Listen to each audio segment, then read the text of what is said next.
నమస్కారం అండి. నమస్కారం అండి. రెడీగా ఉన్నారా? రెడీ ఉన్నాను. అందరికీ నమస్కారం. శ్రీమద్ భగవద్గీత ఆధ్యాత్మిక రహస్యాలు అనే శీర్షిక ద్వారా శ్రీ త్రినాథ్ గారు ధారావాహిక ప్రసంగం చేస్తున్నారు. వారి ధారావాహిక ప్రసంగంలో ఈరోజు 329వ ప్రసంగం చేస్తున్నారు. శ్రీ త్రినాథ్ గారికి స్వాగతం. శ్రీమద్ భగవద్గీత ఆధ్యాత్మిక రహస్యాలు ఈ కార్యక్రమాన్ని తిలకిస్తున్నటువంటి అందరికీ కూడా నమస్సుమాంజలి అండి. స్వాగతం, సుస్వాగతం. శ్రీమద్ భగవద్గీత ఆధ్యాత్మిక రహస్యాలు అన్న విషయాన్ని గీతా ప్రేమికులు సైతం విస్మరించడం జరిగింది. గీతా ప్రచారకులు సైతం విస్మరించడం జరిగింది. గీతలో ఆధ్యాత్మిక రహస్యాలు ఉన్నాయి అన్న విషయాన్ని కూడా అనేక శ్లోకాలలో సాక్షాత్తు భగవంతుడే స్పష్టం చేసినప్పటికీ కూడా దాన్ని విస్మరించడం జరిగింది. ఈ ఆధ్యాత్మిక రహస్యాలు మనం తెలుసుకున్నట్లయితే ఏం జరుగుతుందో తెలుసునండి. మీరు ఏ శాస్త్రాన్నైనా తీసుకోండి, ఈ భూమండలం మీద మీకు లభిస్తున్నటువంటి సర్వశాస్త్రాలు అంటున్నాం, సర్వశాస్త్రమయీ శిరోమణి అంటున్నాం కదా. సర్వశాస్త్రాలకి తల్లి లాంటి శాస్త్రం శ్రీమద్ భగవద్గీత. మరియు శిరోమణి అంటే ఏంటి? సర్వోత్కృష్టమైనటువంటి శాస్త్రం శ్రీమద్ భగవద్గీత. ఈ విషయాన్ని మనం గమనించలేకపోవడానికి, గుర్తించలేకపోవడానికి ఏకైక కారణం ఏంటంటే ఆధ్యాత్మిక రహస్యాలని విస్మరించటం జరిగింది. ఇది గుహ్యతమం శాస్త్రం అన్నారు. అంటే గుహ్యతమం అంటే ఏంటంటే రహస్యాలతో కూడుకున్నటువంటి శాస్త్రము. వాళ్ళు అలాంటప్పుడు ఏ రహస్యాలు మనం తెలుసుకున్నాం? ఈ రహస్యాలు తెలుసుకోలేకపోవటం వలన ఒక్క విషయంలో మనం అశ్రద్ధ చేస్తున్నామండి. ఈ అశ్రద్ధనే మన యొక్క వర్తమాన సమయంలో మన జీవితము ఈ విధంగా కాస్త విలువలు లేకుండా, ఏమండి, కాస్త మంచితనం పెంచుకోకుండా, చక్కటి జీవితాన్ని, సంబంధాలు చక్కగా పెట్టుకోకుండా ఉండడానికి కారణం అన్నమాట. ఏమిటంటే ప్రతి శాస్త్రము మీరు సారములోకి వెళ్ళగలిగితే గీతలో చెప్పినటువంటి సారాంశమే మీకు లభిస్తుంది. ఇది తిరుగులేని, తిరస్కరించలేని సత్యం. మీరు వేదాలు తీసుకోండి, వేదాలు 4 వేదాలు ఉన్నాయి, ఆ వేదాల యొక్క సారం తీసుకోండి. లేకపోతే ఒక్కొక్క వేదాన్ని ఆ సారం ఏంటి తీసుకోండి, ఉపనిషత్తుల సారం తీసుకోండి. అలాగా ఇదివరకు కూడా అనేక మార్లు చెప్పడం జరిగింది. మనం ఏం చేస్తున్నాం? ఆధ్యాత్మిక రహస్యాలు తెలియకపోవటం వలన, గుర్తించలేకపోవడం వలన, అశ్రద్ధ జరగటం వలన ఏం చేస్తున్నాం అంటే మనకు నచ్చినటువంటి విషయాన్ని తీసుకుంటున్నాం. ఏది మనకి సులభతరమో అది తీసుకుంటున్నాం, ఏది మనకి కఠినతరమో దాన్ని ఏం చేస్తున్నాం? విస్మరించేస్తున్నాం. ఉదాహరణకి ఇప్పుడు మనం చర్చించుకోబోతున్నాం ఏమిటండి? పతంజలి మహర్షి వారు ప్రతిపాదించినటువంటి అష్టాంగ యోగ సూత్రాలు. అష్టాంగ యోగ సూత్రాల్లో ఏమున్నాయి? యమ, నియమ, ఆసన, ప్రాణాయామ, ప్రత్యాహార, ధారణ, తర్వాత ఆఖరిది ఏంటి? ధ్యాన, సమాధి. సారీ, ఈ ఆధ్యాత్మిక రహస్యాలు తెలుసుకున్నట్లయితే మనం ఏం చేస్తాము? సంపూర్ణంగా 8 ఈ యొక్క సూత్రాలని, ఒక్కొక్క సూత్రాన్ని పరిశీలించి, పరిశోధించి, అది దాని నుండి నేను ఏం చెయ్యాలి, ఆ సూత్రం ద్వారా నా జీవితాన్ని ఎలా పరివర్తన చేసుకోవాలి, ఇది మనం అర్థం చేసుకుంటాం. లేకపోతే ఏమైంది తెలుసునండి? ఇందులో గొప్ప అనర్థం జరిగింది. ఏం జరిగింది? అందులో మనం యమ విడిచిపెట్టేసాము, నియమ విడిచిపెట్టేసాము, కేవలము ఆసన, ప్రాణాయామ తీసుకున్నాం. తర్వాత మళ్ళీ ప్రత్యాహార, ధారణ విడిచిపెట్టేశాము, ధ్యాన, సమాధి విడిచిపెట్టేశాము. ఇదన్నమాట. దీని పర్యవసాన ప్రతిఫలం ఏంటంటే మనకి ఏదైతే సులభంగా చేసుకోవచ్చునో అది మాత్రమే తీసుకుంటాము. కొంచెం మనము జీవితాన్ని మార్చుకునే సిద్ధాంతాలు అందులోనూ ఉన్నాయి, భజగోవింద శ్లోకాల్లోనూ ఉన్నాయి, భగవద్గీతలో కూడా ఉన్నాయి. ఇక భగవద్గీతకు మించినటువంటి ఇంకొక శాస్త్రం ప్రపంచంలో లేదు. ఎందువల్లంటే 100% అక్కడ స్వయముగా భగవంతుడు పలికిన మహావాక్యాలతో కూడుకున్నటువంటి శాస్త్రం శ్రీమద్ భగవద్గీత. అర్థం చేసుకోండి ఒక్కసారి. ఇప్పుడు 8 సూత్రాలు చెప్పినప్పుడు 2 సూత్రాలను ఏ విధంగా మీరు పతంజలి యోగా ఆశ్రమం అని పెట్టుకొని మీరు 2 సూత్రాల మీద ఎందుకు పెడుతున్నారు ధ్యానం? మిగతా సూత్రాలు ఎందుకు మర్చిపోయారు? ఇదన్నమాట. ధార్మికంగా మీరు కేవలము భౌతికంగా చేసేటువంటి పనులను మాత్రమే అత్యున్నతంగా భావిస్తారు. కాస్త కొంచెము ఆధ్యాత్మిక కోణములో కాస్త మనలో ఉన్నటువంటి సంస్కార పరివర్తన, లేకపోతే మన జీవితాన్ని పరివర్తన చేసే ఈ రాజయోగ ప్రక్రియ ఇవన్నీ ఉన్నప్పటికీ కూడా దాన్ని విస్మరిస్తాం. ఆలోచించండి. కొన్ని ఏదో నాకు నాకు తోచినటువంటి ఆలోచనలు మీ ముందు ఉంచడం జరిగింది.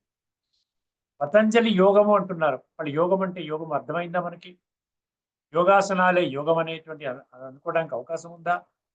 తదుపరి ఎపిసోడ్లో మనం యోగాసనాలు, ప్రాణాయామం గురించి కూడా చాలా డీటెయిల్గా చర్చించుకుందాం. ఇప్పుడు మనము పతంజలి యోగ శాస్త్రంలో అష్టాంగ యోగ సూత్రం ఏమన్నారు అక్కడ? ఏమన్నారు? అసలు యోగం అంటే ఏమన్నారండి?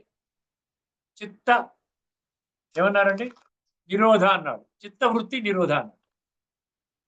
అర్థమైందంటే మనలో ఉన్నటువంటి వృత్తి ఏదైతే ఉందో రకరకాలుగా మారుతూ ఉందో దాన్ని నిరోధించి స్టెబిలైజ్ చేయటమే యోగం అన్నాడు పతంజలి మహర్షి గారు. దాని కొరకు ఒక 8 సూత్రాలు ఇచ్చారు. అర్థమైందండి. ఈ విధంగా 8 సూత్రాలు మనం ఖచ్చితంగా వారు చెప్పినట్టుగా పాటించినట్లయితే మనకు ఏమవుతుంది? అల్టిమేట్ గా చిత్తవృత్తి నిరోధ అవుతుంది. ఈ రోజున అవ్వకపోవడానికి కారణం ఏంటి? ఓన్లీ భౌతికంగా చేసేటువంటి ఈ ఆసనాలు, ప్రాణాయామం తీసుకున్నాము, మిగతా అన్ని విడిచిపెట్టేసాం. ఎవరికి వాళ్ళ బుద్ధి నేత్రాలు తెరుచుకుని ఎందుకు విడిచిపెట్టారు? ఎవరు చెప్పారు విడిచిపెట్టమని?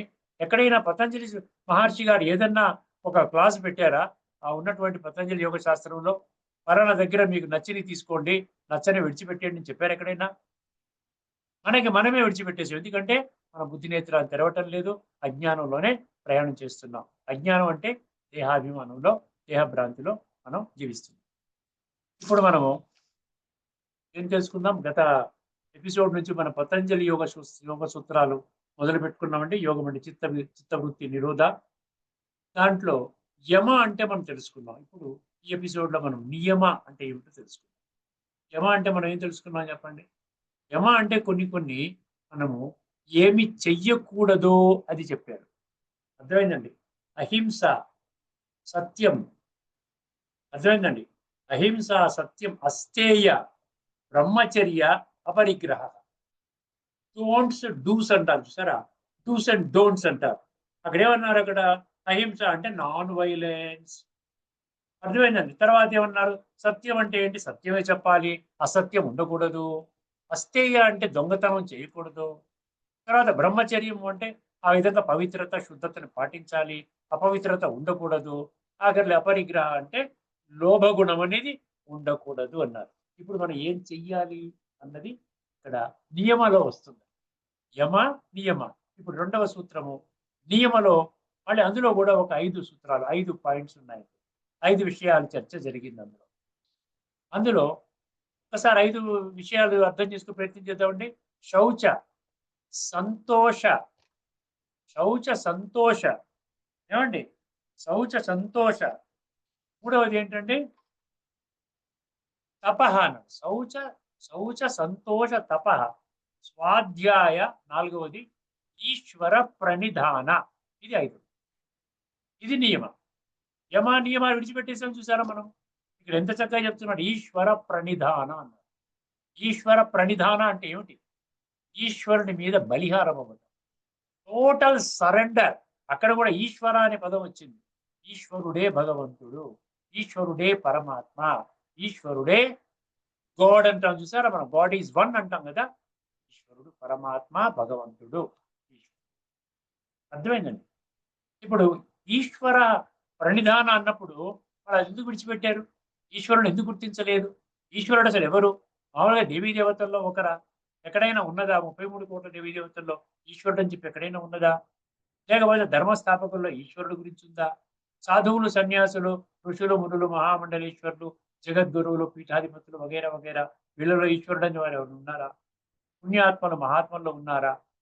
ఎందుకు ఈశ్వరుడు అనే పదాన్ని ఎందుకు మనం విస్మరించాం? ఈశ్వర, మహేశ్వర, పరమేశ్వర, యోగేశ్వర అని 26 శ్లోకాల్లో మన గీతలో కనబడుతుంది. అర్థమైందండి? యో మామజమనాదించ వేత్తి లోకమహేశ్వరం అన్నారు. ఈశ్వరుడు లోకానికి ఈశ్వరుడు. లోకానికి ఈశ్వరుడు. లోకానికి అంటే ఈ ప్రపంచానికి, జగత్తుకి భగవంతుడు ఒక్కడే. పిత అహమస్య జగత అన్నాడు. అలా ఈశ్వరుని మర్చిపెట్టి మళ్ళీ పతంజలి మహర్షి ఏం చెప్పారు? ఈశ్వర అన్నాడు. ఈశ్వర. ఆ విధంగా ఈశ్వరుని మీద బలిహారం అవ్వడం అన్నమాట. స్వాధ్యాయ ఈశ్వర ప్రణిధాన అంటే బలిహారం. ఒక్కసారి 5 ఒక్కసారి గమనించండి ఒక్కసారి. అంటే మొదటిది ఏంటండి? శౌచం అన్నాడు. శౌచం అంటే ఏమి? శౌచం అంటే మనం ఏమిటనుకుంటున్నాం? మనం భౌతికంగానే చూస్తున్నాం. శౌచం అంటే శారీరక శౌచము. అంటే ఈ యొక్క శరీరాన్ని పవిత్రంగా ఉంచుకోవడం అనుకుంటున్నాం. దానికోసం ప్రతినిత్యం స్నానం చేస్తున్నాం. సో ఈశ్వరుడి యొక్క అదే శౌచం అంటే ఆ యొక్క నియమాలో మొదటిది మనం ఆచరించాము అనుకుంటున్నాం. కానీ శౌచము అంటే బాహ్యము కాదండి. అర్థమైందండి? బాహ్యం ఉంటుంది. భలే బాహ్యానికి ఇంపార్టెన్స్ లేదు. బాహ్యం ఎలాగైనా మనం క్లీన్ చేసుకుంటాం. ప్రతిరోజు మీరు స్నానం చేయండి అని ఎవరు చెప్పక్కర్లే. ఆటోమేటిక్‌గా శరీరం కొంచెం చెమటలు పడుతుంది, కంపు కొడుతుంది. మనం ఏం చేస్తాం? స్నానం చేస్తాం. అది ఖచ్చితంగా చేస్తాం. దానికి భగవంతుడు ప్రత్యక్షమై మనకు చెప్పాల్సిన పని లేదు. లేకపోతే ఈ ఋషులు, మునులు దాని మీద ఫోకస్ చేయాల్సిన పని లేదు. మనసా వాచా కర్మణా పవిత్రం. మనసా వాచా కర్మణా పవిత్రత. శౌచము అంటే అది. ఆంతరిక శుద్ధత. అందుకనే గీతలో కూడా ఎన్ని శ్లోకాలు పవిత్రం అని అదే పితాహమస్య జగత మాతా దాత పితామహ వేద్యం పవిత్రమోంకార రాజవిద్య రాజగుహ్యం పవిత్రం ఇదముత్తమం అన్నారు. సో పవిత్రం అంటే ఏంటి? పవిత్రం అంటే ఆత్మశుద్ధి. ఆత్మశుద్ధి చేసుకునే విధానమే అక్కడ పతంజలి మహర్షి గారు కూడా చెప్పడం జరిగింది శౌచం అంటే. కానీ మనం ఏం చేస్తున్నాం? విడిచిపెట్టేసాం కదా. అసలు ఆత్మజ్ఞానమే మనకు లేదు. అర్థమైందండి? శౌచం అంటే అది ఆంతరిక శుద్ధతని మర్చిపో. ఎప్పుడైతే మీరు ఆంతరికంగా శుద్ధి చేసుకోవాలి అని మీరు ఒక సంకల్పం చేస్తారో ఆటోమేటిక్‌గా మీకు ఆత్మజ్ఞానము లభిస్తుంది. ఎందుకంటే ఆంతరికం అన్నారు కదా! బాహ్యం అనలేదు కదా! బాహ్యం అంటే శరీరము. మనం 24 గంటలు శరీరం అనుకుని కూర్చుంటే ఆంతరిక శుద్ధత అంటే ఏమిటి? మనసు అంటే సూక్ష్మము, బుద్ధి అంటే సూక్ష్మము, సంస్కారాలు సూక్ష్మము, ఆత్మ సూక్ష్మము. సో ఆత్మని శుద్ధి చేసుకుంటే మనసు, బుద్ధి, సంస్కారాలు అవన్నీ కూడా శుద్ధి అవుతాయి. అర్థమైందండి? ఎందుకని ఆత్మశుద్ధి లేని ఆచారం అది యోగి వేమన గారు. ఇంకా రకరకాలుగా మీరు గూగుల్‌లో చూసినట్లయితే ఆత్మశుద్ధి గురించి ఏ ఏ శాస్త్రాల్లో ఎక్కడెక్కడ చెప్పబడింది అడగండి. అక్కడ బోలెడన్ని విషయాలు మనకు తెలుస్తాయి. శౌచం అంటే అదనమాట. తర్వాత ఏం చెప్పారు? శౌచం తర్వాత ఏమన్నారు? సంతోష అన్నారు. సంతోష అంటే రెండవ గుణం ఏంటండి? సంతోష అంటే ఏంటి? సంతోష అంటే మనం అనుకునే సంతోషం కాదండి. సంతోషం కాదు. సంతోష అనే పదానికి ఇంకొక అర్థం ఏంటంటే సంతుష్టత. సంతుష్టత అంటే ఏంటి? సంతృప్తి. కంటెంట్‌మెంట్ అంటారు. అర్థమైందండి? సంతుష్టత అనేది సర్వ గుణాలలోకి రాజు లాంటిదంట. Contentment is the king of all virtues అంటారు. ఎందుకంటే ఈ రోజున వర్తమానంలో సంతుష్టత గురించి ఎందుకు చెప్పారు పతంజలి మహర్షి గారు ఎన్నో వందల సంవత్సరాల క్రితం? ఎందుకు చెప్పారు చెప్పండి? వర్తమానములో మనిషికి సంతుష్టత లేని. మీరు ఎంత సంపాదించుకుంటే మీకు సంతుష్టత వస్తుంది మీకేమైనా తెలుసునా? ఒక ఇల్లు కట్టుకుంటాను, కట్టుకుంటే నాకు హ్యాపీగా ఉంటాను. ఇంకా నాకు ఎటువంటి కోరికలు ఉండవు. ఉంటుందా? ఇల్లు కట్టుకున్న తర్వాత మళ్ళీ వాహనం కొనుక్కోవాలి. సో వాహనం కొనుక్కున్న తర్వాత సంతుష్టంగా ఉంటారా? లేకుండా ఉంటే ఫలానా ఈ విధంగా నేను వస్తువులు ఇవన్నీ ఆటోమేటిక్ ఇవన్నీ ఇవన్నీ వస్తు వైభవాలు ఇవన్నీ సమకూర్చుకోవాలి. అవుతుందా? లేదా చిన్న కార్ అండి, నాన్ ఏసీ కార్ ఉంది నా దగ్గర. ఇది మార్చుకుని నేను బెంజ్ కార్ కొనుక్కోవాలండి.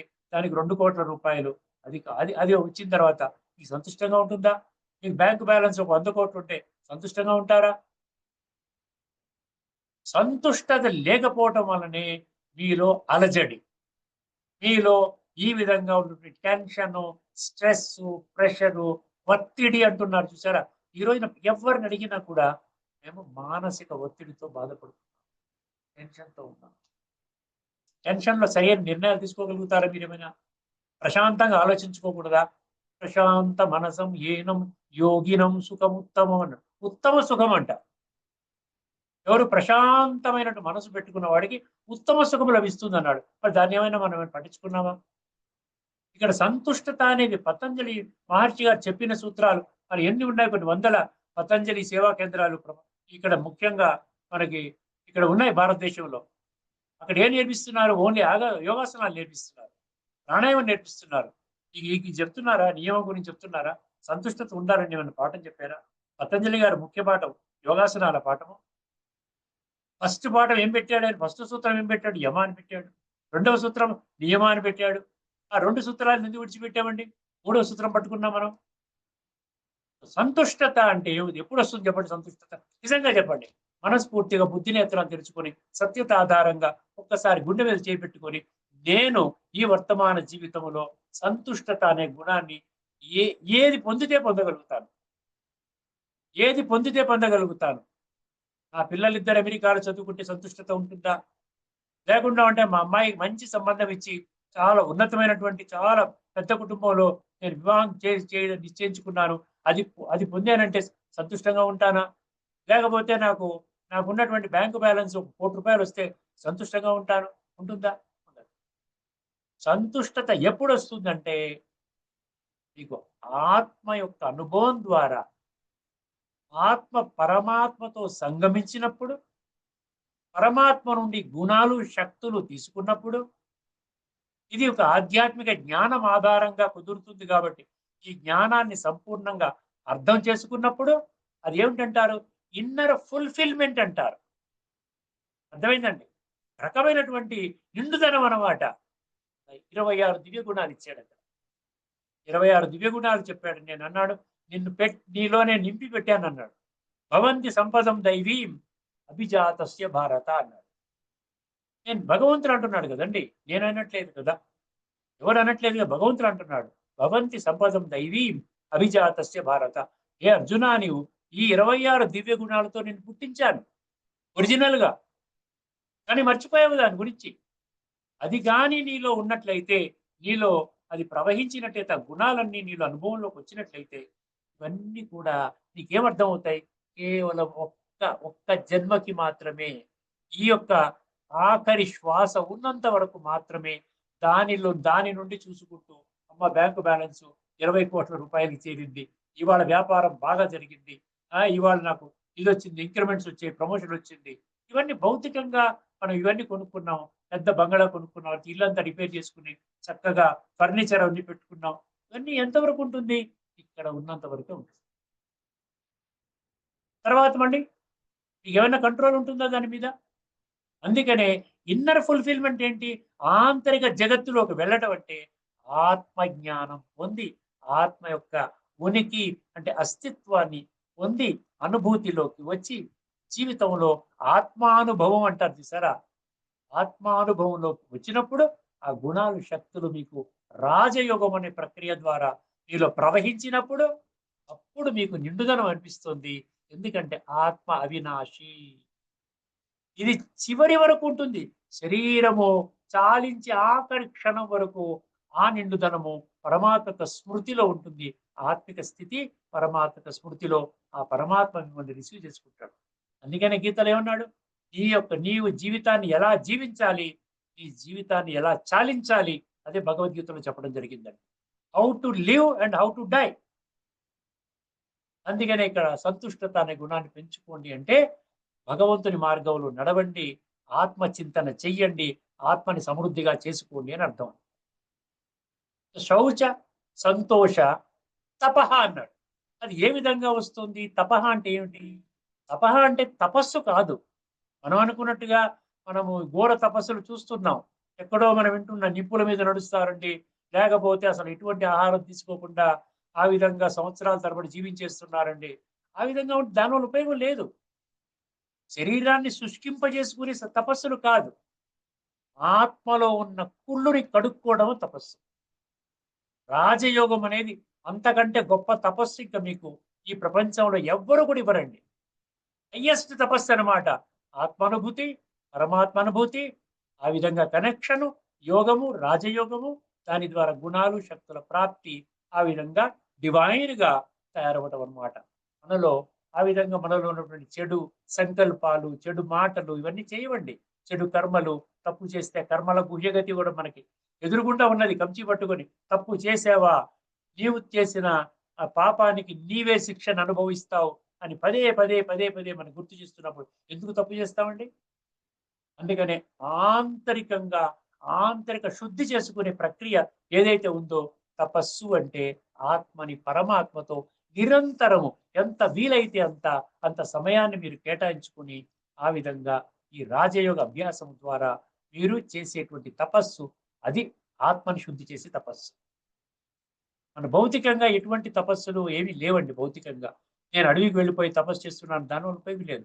ఆత్మజ్ఞానము పొందకుండా చేసినటువంటి తపస్సు, దాని వల్ల ఎటువంటి ఉపయోగం లేదు. ఎందుకంటే భగవద్గీతలో ఏం చెప్పాడు? ఆత్మ అనుభవం ద్వారా పరమాత్మ అనుభూతి జరుగుతుందన్నారు. 13వ అధ్యాయంలోని ఆఖరి శ్లోకం మీరు చదువుకోండి. క్షేత్రజ్ఞం చాపి మాం విద్ధి సర్వక్షేత్రేషు భారత క్షేత్రజ్ఞయోహ జ్ఞానం ఎత్త జ్ఞానం మతం. అది కాదు. క్షేత్రజ్ఞయోరేవం అంతరం జ్ఞాన చక్షుష భూత ప్రకృతి మోక్షం చ. అది అండర్లైన్ చేసుకోండి. భూత ప్రకృతి మోక్షం చ. ఈ పంచతత్వాలతో కూడుకున్నటువంటి ప్రకృతి యొక్క భ్రమ భ్రాంతి నుండి మోక్షం పొందండి. అంటే దాని నుండి దూరమైనట్లయితే ఏ విధుర్యాంతి తే పరం అన్నాడు. ఎవరైతే ఆ విధంగా చేస్తారో వాళ్ళు పరమాత్మను పొందుతారు. వాళ్ళు ఎంత చక్కటి భగవంతుడు ఇచ్చినటువంటి కండిషన్, చిన్న సింపుల్ కండిషన్, ఆత్మ యొక్క అనుభవం చేసుకోవాలి. దానికోసం అభ్యాసం చేయమన్నాడు. అభ్యాస యోగయుక్తేనా అన్నాడు 8వ అధ్యాయంలోని 8వ శ్లోకంలో. అర్థమైంది కదండి. ఏమని చెప్పాము? శౌచము తర్వాత, శౌచం తర్వాత ఏం చెప్పామండి? సంతోషం అంటే సంతుష్టత, తర్వాత తపః, 4వది ఏంటండి? 4వది స్వాధ్యాయ అన్నారు. స్వాధ్యాయ అంటే ఎంత క్లియర్ గా పేరులో కూడా ఎలా ఉందండి? స్వాధ్యాయ అంటే స్వ అధ్యాయ, సెల్ఫ్ స్టడీ. అధ్యాయం మనం ఇతరుల మీద స్టడీ చేస్తున్నాం, లేకపోతే భౌతికంగా పొట్ట పోషించుకోవడానికి ఏదో ఉద్యోగం కోసం దానికోసం చదువుకుంటున్నాం, డిగ్రీలు సంపాదించుకుంటున్నాం. అది కాదు చెప్పేది ఇక్కడ. స్వ అధ్యాయ, నిన్ను నీవు తీర్చిదిద్దుకునేటువంటి చదువు చదువుకుంటున్నావా? ఎంత చక్కటి మాటలు చూడండి. స్వ అధ్యాయ, సెల్ఫ్ స్టడీ అంటే ఆత్మ విద్య, ఆత్మ జ్ఞానము. ఆత్మ జ్ఞానం ప్రపంచంలో ఎక్కడ ఏ శాస్త్రంలో ఎవరు ఇప్పటిదాకా బోధించలేదు. పరమాత్మ ఈ సృష్టి మీద అవతరించి వారేం చెప్తున్నారు? శ్రీమద్ భగవద్గీతని మీరు ఆధ్యాత్మిక దృష్టికోణంలో చదువుకోవాలి. సర్గాణం ఆదిరంతశ్చ మధ్యం చైవాహం అర్జున అధ్యాత్మ విద్యానాం వాద ప్రవదతామహం అన్నాడు 10వ అధ్యాయంలోని 32వ శ్లోకం. అధ్యాత్మ విజ్ఞానం. నేను చెప్పేది 100% ఆధ్యాత్మిక విద్య, స్థూల విద్య కాదు. మీరు స్థూల విద్యగా అనుకొని భగవద్గీతని ఎన్ని వేల సార్లు చదువుకున్నా అందులో నుండి మీరు ఎటువంటి సందేశాన్ని తీసుకోలేదు.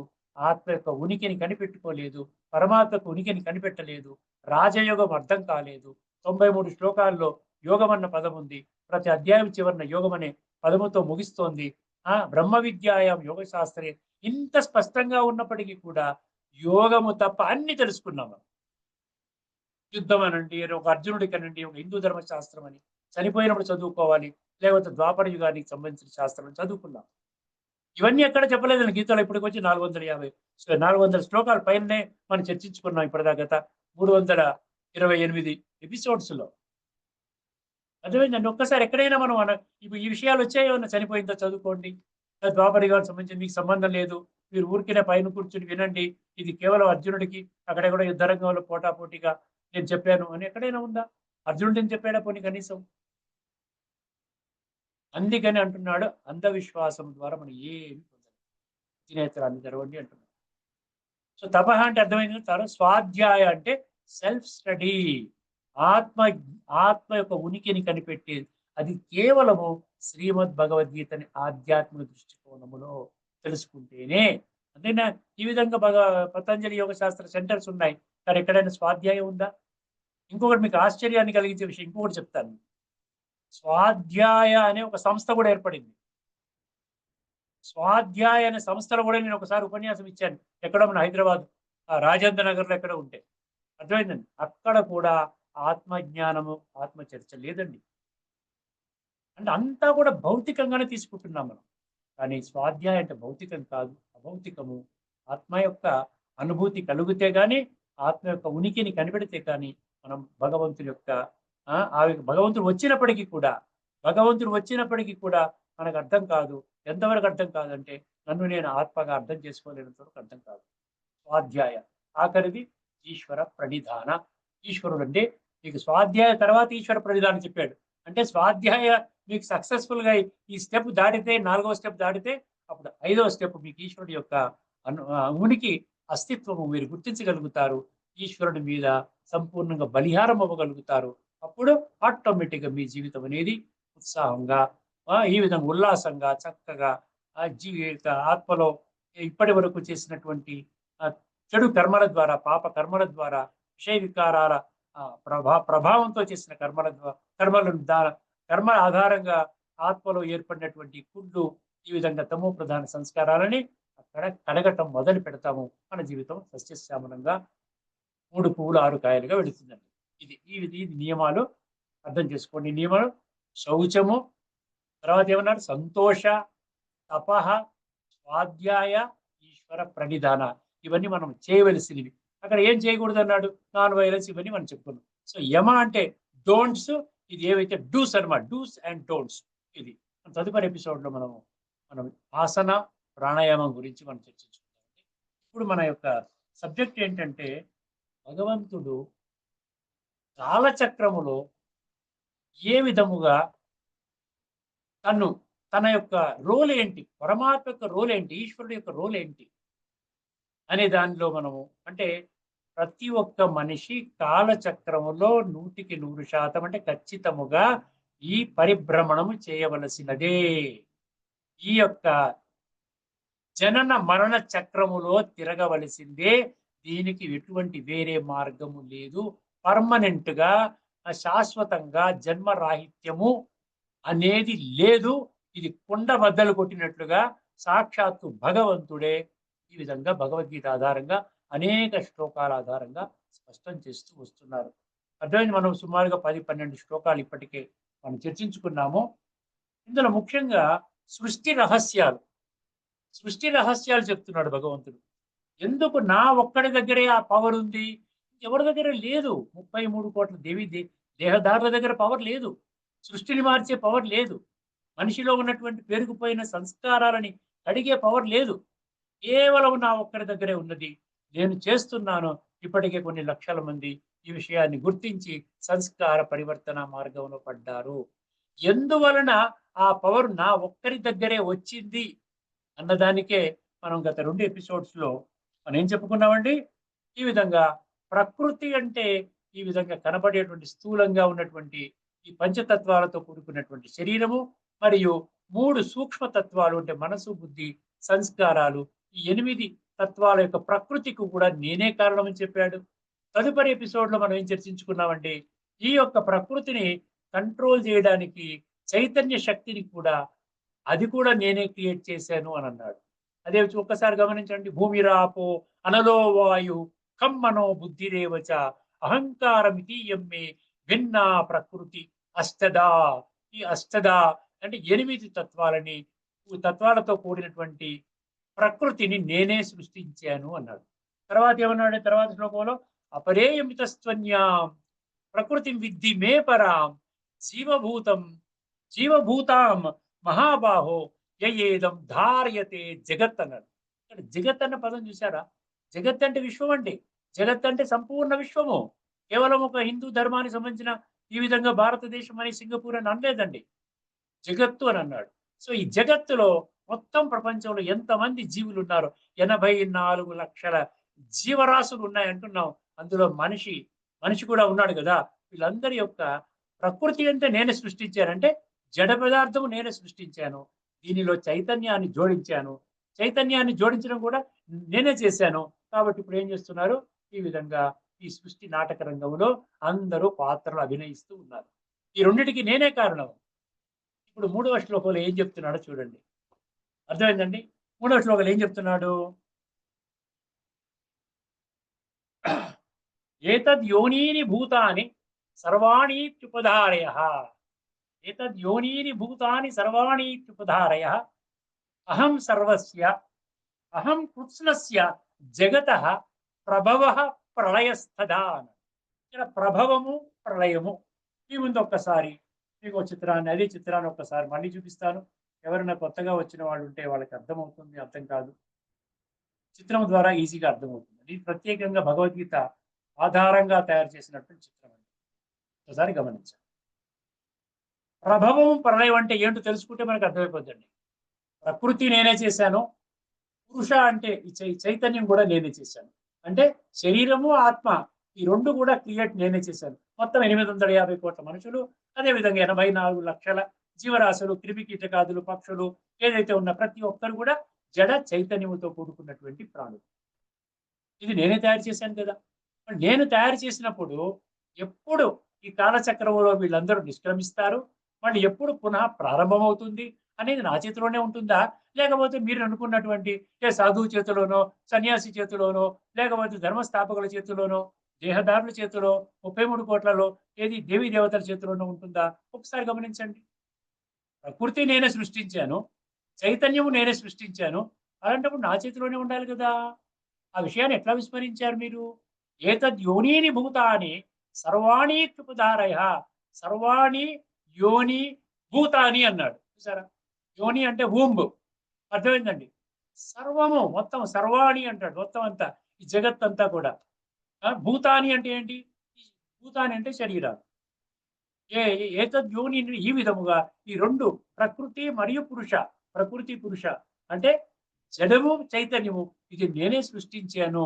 ఏతద్ యోనీని భూతాని సర్వాణి ఉపధారయ ఇది ఉపధారయ. అహం కృత్స్నస్య, కృత్స్నస్య అంటే ఏంటి? కృత్స్నస్య అంటే సమస్తము, సంపూర్ణము. కృత్స్నస్య, కృత్స్నస్య ఏమన్నాడు తర్వాత? జగత అన్నాడు. అహం అన్నాడు కదా. అహం అంటే నేను, కృష్ణస్య అంటే సర్వము, సమస్తము. ఇక్కడ ఏదో హిందువులు, క్రిస్టియన్స్, ముస్లింలు, హిందువులకి ఒక రకము, క్రిస్టియన్స్కి ఒక రకము, వీళ్ళు అనలేదు అక్కడ. భూతాని, సర్వభూతాని అన్నారు కదా. సర్వభూతాని అంటే మనలాగా ఉన్నటువంటి, ఇప్పుడు మనం ఈ పశువులు పక్షులు పక్కన పెట్టండి, ముందు 850 కోట్ల మంది మనుషులు మనలాగే ఉన్నారు కదా. శరీరాన్ని వాళ్ళకి 2 కళ్ళు, 2 చేతులు, 2 కాళ్ళు, ఈ విధంగా ఒక ముక్కు, ఒక నోరు ఉంది కదా, అంతా ఇలాగే ఉన్నారు కదా.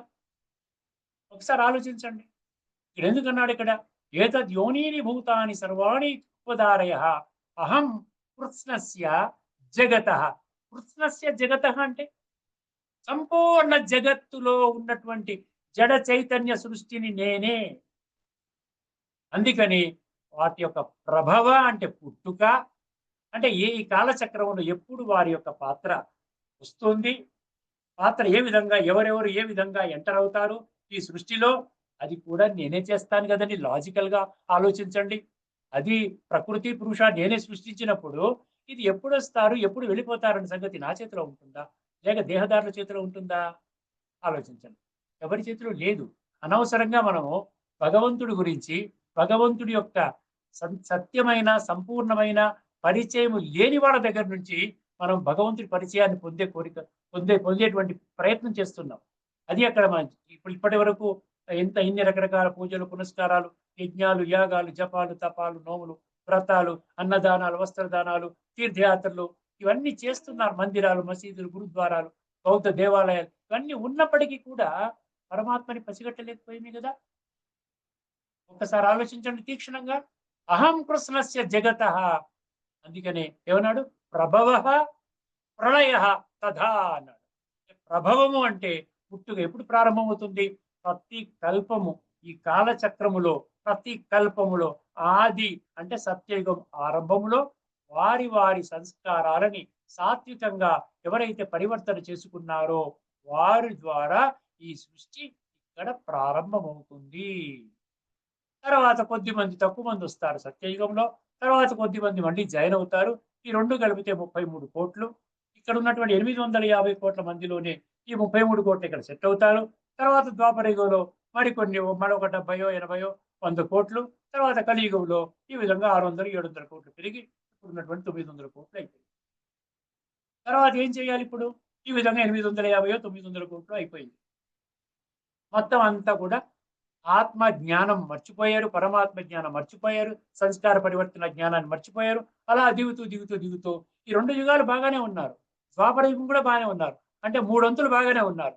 అయితే కలియుగం ఎంటర్ అయిందో అక్కడి నుంచి 100% దైహిక భ్రాంతిలో పడిపోయి విషయ వికారాల వలయములో చిక్కుకొని అందులో నుండి బయటకు వచ్చే మార్గం తెలియకుండా అటువంటి స్థితిలో లాస్ట్ స్టేజ్లో భగవంతుడా మమ్మల్ని రక్షించు రక్షించు రక్షించు, యాని కానిచ పాపాని జన్మాంతర కృతాని చ తాని తాని ప్రణశ్యంతి ప్రదక్షిణ పదే పదే పాపోహం పాపకర్మాహం పాపాత్మ పాప సంభవ రాహీమాం కృపయా దేవ శరణాగత వత్సల అన్యథా శరణం నాస్తి త్వమేవ శరణం మమ తస్మాత్ కారుణ్య భావేన రక్ష రక్ష జనార్దన అని మనం పిలిచాం కదండి.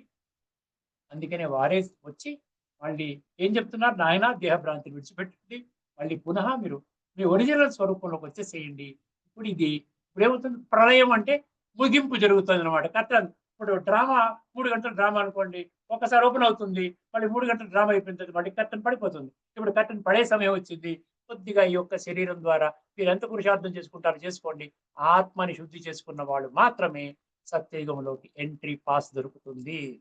అందుకని ఇక్కడ ఏమంటున్నాడు, ప్రభవము నేనే చేస్తాను, ప్రళయము అంటే ఈ ముగింపు కూడా, ఓపెనింగ్ ఎండింగ్ సెరమనీ కూడా నా చేతిలోనే ఉన్నది. ఎందుకు నా చేతిలో ఉన్నది, నా ఒక్కడి చేతిలోనే ఎందుకు ఉన్నది అంటే, మొత్తం సమస్త ప్రకృతికి కూడా నేనే కారణము.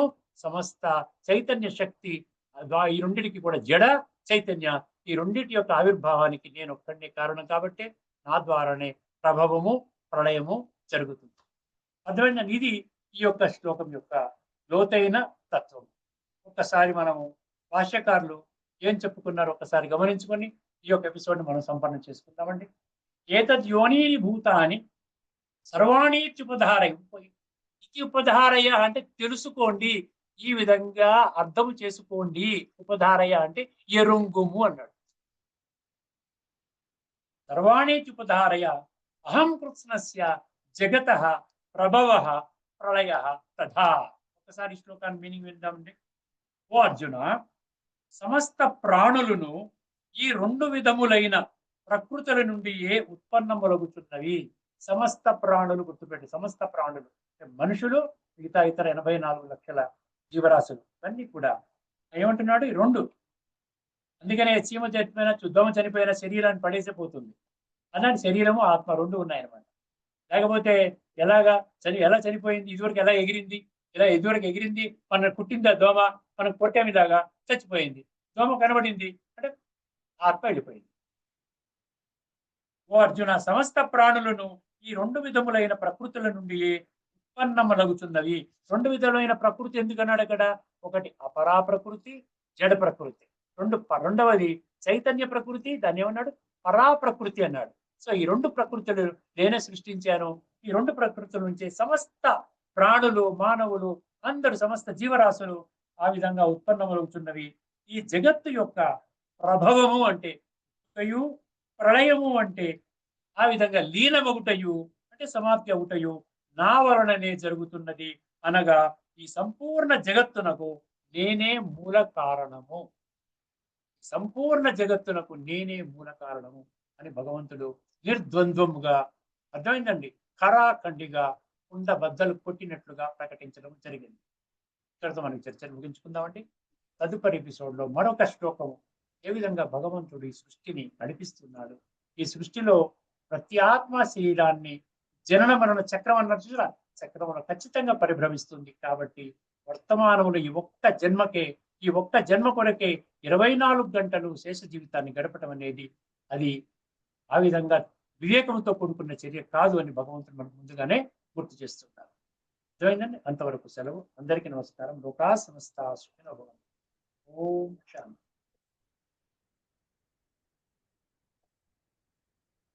శ్రీమద్ భగవద్గీత ఆధ్యాత్మిక రహస్యాల తత్వసారాన్ని మనకు సవివరంగా విశ్లేషించిన శ్రీ త్రినాథ్ గారికి ధన్యవాదాలు. రేపు ఉదయం 9:30 ఓకేనండి మీకు? 9:30 ఓకే. నైట్ 8:30 పెట్టేసుకోండి. నైట్ 8:30 పెట్టండి. ఎందుకంటే ఇప్పుడు బయటికి పోదామంటే మనకి 6 o'clock ఉంది కదా, కొంచెం మనకి ఇబ్బంది అవుతుంది. సరే మనం చూద్దాము. ప్రస్తుతానికి రేపైతే మార్నింగ్ 9:30, నైట్ 8:30 పెట్టండి. Okay okay. అది మీకు ఓకే కదా? పర్వాలేదా? ఏమండి, అదే కంటిన్యూ చేద్దామండి. అదే కంటిన్యూ చేద్దాం. కొన్నాళ్ళు మళ్ళీ కంటిన్యూ చూద్దాం. మళ్ళీ ఎప్పుడైనా ఎమర్జెన్సీ వస్తే చూద్దాము. అంతవరకు మనం కంటిన్యూ చేద్దాం. అదే బాగుంది. ఓకేనండి, ఉంటాను. గుడ్ నైట్ అండి. ఏమండి, ఇంకోటి వెంకటేశ్వర గారు, మన ఈ మా బ్రహ్మకుమారీస్ ప్రోగ్రామ్ అని చెప్పాను కదా మీకు, అంటే బేసిక్ దానిలో పరిచయాలు ట్రైనింగ్ ఏం లేకుండా సరాసరి డీప్ కాన్సన్ట్రేషన్ లేదు అలా ఉండదు మీకు. అందుకనే 3 రోజులు పెట్టారుగా. 3 రోజుల్లో మనకి అంత డైరెక్ట్ డీప్ గా ఏం చెప్పరు. అంటే ఎవరు అన్నారు డీప్ కాన్సన్ట్రేషన్ లో? ఎవరన్నా నేను చెప్తున్నా వినండి, నా మాట వినండి. ఎవరన్నా మీకు వదిలేయండి. ఎందుకంటే ఇది కొత్త వాళ్ళ కోసమే పెట్టారు, మమ్మల్ని రానివారు అందులోకి. అది కూడా ఒక 30 మంది అన్నారు. ఓన్లీ 30 మెంబర్స్ కి వాళ్ళకి క్లారిటీ ఇస్తారు. ఇంకొకటి ఎవరైతే మనకి చెప్తున్నారో ఆయన టర్కీ నుంచి వచ్చినటువంటి ఆయన సుమారు 50 సంవత్సరాల పై నుంచి ఉన్నటువంటి ఆయన, కొన్ని వేల సంఖ్యలో లెక్చర్స్ ఇచ్చినటువంటి ఆయన. ఇది కూడా 2-3 సంవత్సరాలకు ఒకసారి వస్తుందండి. అంత ఈజీగా రాదు ఇది. మనకి ఏముంది, ఎంతవరకు నేర్చుకుంటారు అంతవరకు నేర్చుకుంటారు. మీకు ఆల్రెడీ కొంత పరిజ్ఞానం అయితే అందింది కదా. 300 ఎపిసోడ్ నుంచి ఈ విధంగా మనకి ఆత్మజ్ఞానం, పరమాత్మ తత్వం, రాజయోగం ఇవన్నీ చాలా వరకు మీకు క్లారిటీ వచ్చింది కదా. కాబట్టి మీకు ఇంకా ఈజీగా అర్థం అవుతుంది మిగతా వాళ్ళకంటే. అంటే ఆలోచించుకోండి, ఇందులో కంపల్షన్ లేదు, ఇంకా టైం ఉంది. అంటే నా ఉద్దేశంలో ఎప్పుడో ఒకసారి ప్రకటిస్తారు, మాకు వచ్చిన కోట అయిపోయిందండి, ఆ తర్వాత చూద్దాం, ఇంకెవరికి చెప్పకండి అంటారు. అందుకని నా యాంగ్జైటీ ఏంటంటే ఇలాంటి వాళ్ళు వస్తే బాగుంటుంది అని అర్థం. ఎందుకంటే మీరు కూడా 75 years దాటారు కదా. కొంచెం తెలుసుకుంటే కొంత ఇంటర్నల్ గా కొంచెం మంచి ఇన్పుట్స్ దొరుకుతాయి కదా. అది ఇంగ్లీష్ లో ఉంటుందని చెప్పారు, అందులో ట్రై చేయండి, వీలైతే ట్రై చేయండి. సరే అండి. ఓకేనా, రైట్, ఉంటాను. Good night.